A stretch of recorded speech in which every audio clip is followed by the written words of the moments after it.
I'm here with Judy Blume, an author who has sold more than 85 million books worldwide, touching the lives of girls and women around the globe. Hi, Judy. Hi.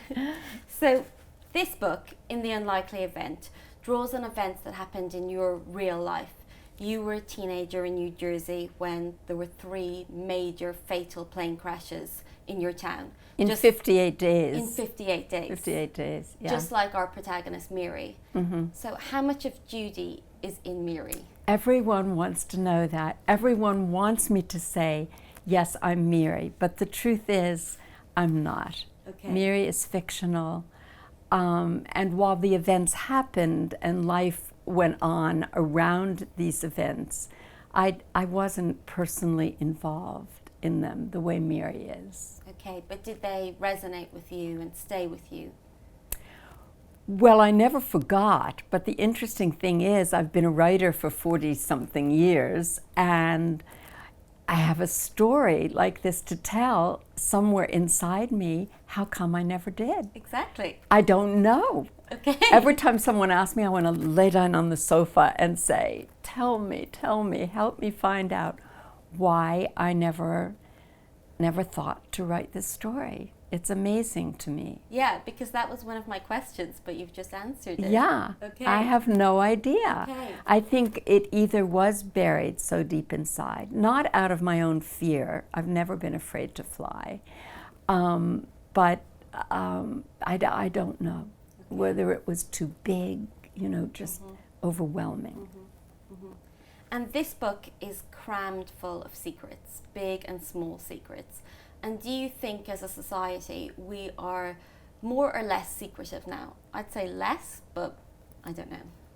I hope less. I think less between parents and children.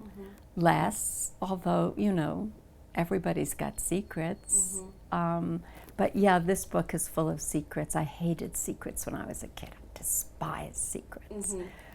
Yeah, that comes across, I think. That sort of feeling that secrets lead to bad things, really. That's what happens in this book, isn't it? When somebody has a secret, Yeah, it doesn't always turn out great or well. that's true. So do you think that we've gotten better at talking about things like menstruation and sex and eating disorders as a society? Yes, I Yeah. do. And I mean, information is so easily attainable now. When I was a kid, where did we go for information? I mean, there was no place to go. To the encyclopedia. I mean, ask an adult a question, you knew you weren't going to get an answer.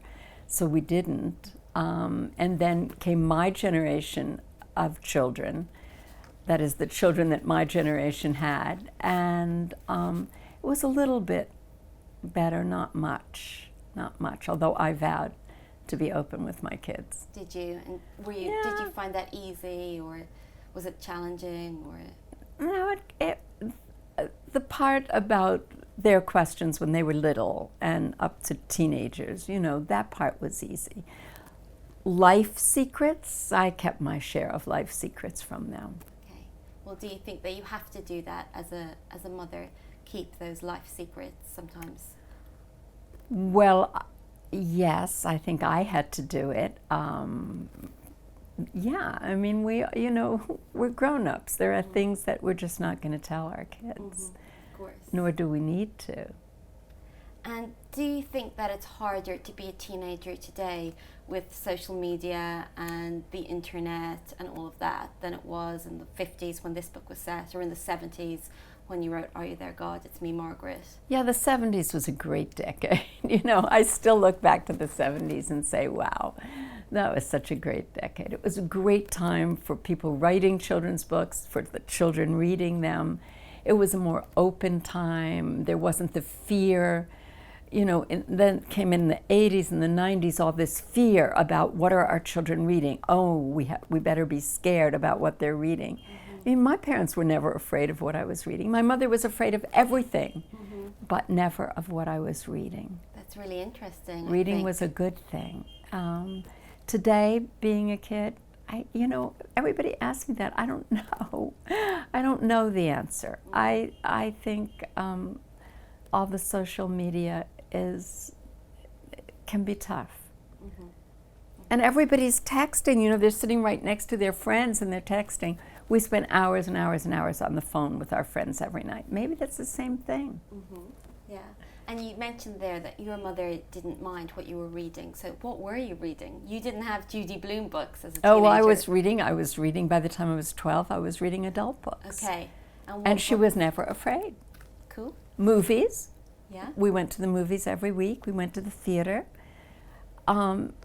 They were never afraid to take me. It was like, you know, if you're 9 years old and you don't understand, that's okay. And so what were the books that were formative for you as a teenager? Well, I mean, the books that, I can tell you the books that meant a lot to me when I was younger than a teenager. Okay. And I loved, her name, the author's name was Maud Hart Lovelace, and she wrote something called the Betsy Tacy series, a wonderful series, something I was afraid to read again as an adult, but I locked myself in a room and I read them all one weekend, and they were equally wonderful. Really? They were great. Okay. And my husband and I talk a lot about having grown up on the Oz books, you know. Okay. We read we each owned a whole set of the Oz books, and we say, if only our mothers had kept those books. And then I was reading, you know, the contemporary fiction that was on my parents' bookshelves. I was reading Saul Bellow. I don't know what I got out of it, but I liked it. It seemed to me, you know, what I wanted to know most was something of the adult world, and reading those books helped me learn about the adult world. And your books for young adults, Are You There, God, It's Me, Margaret, and Forever, for example, they have a lot of advice and guidance within them, it seems, to a reader. Was that deliberate? No, not to a writer. No, I am surprised. I don't think of it that way at all. And Margaret was, you know, there was no category of young adult when I wrote those books. Forever today would surely be published young adult. Margaret would probably be published middle grade, because that's what I was writing, really. There was no name for it. I hate labels. Why do we have to name them, you know? But yeah, so you didn't think, I'm going to help these girls? No. Yes, you were there to entertain and yes. I mean, I was there to, well, I was entertaining myself really in the beginning because I had no idea what I was doing. And Margaret was very early on. You know, I just said, now I'm going to write something that is true to what I knew as a girl going on 12. True to my own experience, maybe not to everyone, but to me, and just to be honest about it. And so I was. I had no idea if anybody would even publish it. And that was the one, really, wasn't it? That sort of That's the one that started it, that and Fudge, yeah. Because I feel like you're so good at giving advice, even though that isn't your intention at all. But what's the best bit of advice anyone's ever given you? What advice? It would have been from my father, not my mother, and it would have been something like, life goes on. And, you know, we carry on no matter what happens. And that's certainly true, and in the unlikely event, life goes on. And, you know, try to make the most of it. And then love, young love, first love, thwarted love, marital love. There's loads of love in The Unlikely Event and in all of your books, I think. So are you a great romantic? I would say that I'm not. Do you think I'm a romantic in my books? I just think that you're concerned with love in a way that I would say I am. It doesn't mean that I'm sort of silly and romantic, but no. I'm really interested in love as a subject. Yes, well, so am I. And I would say, you know, I can be sentimental and romantic, but less so when I'm writing. That's what I think anyway. Much less so when I'm writing. Much more, you know, this is how it is. But yeah, I mean, love and romance. What else is there? Life, death, love, and romance. Yeah. Thank you so much. Good, That thank was you. great. Okay. I'm so excited about this book. I feel that it's the book that I was meant to write. In the Unlikely Event, a book for adults that smart teenagers will love too, is out now.